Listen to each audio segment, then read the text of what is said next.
సంగమ పవిత్ర భూమి నాలుగు వేదములు పుట్టిన భూమి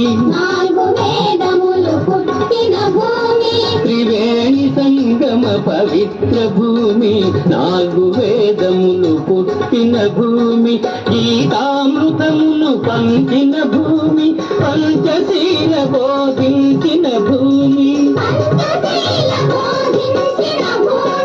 భారత మాతకు జయజేలు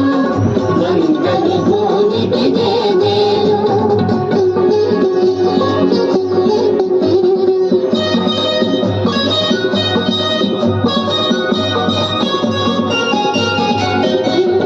శాంతి దూతగా వెలసిన బాపు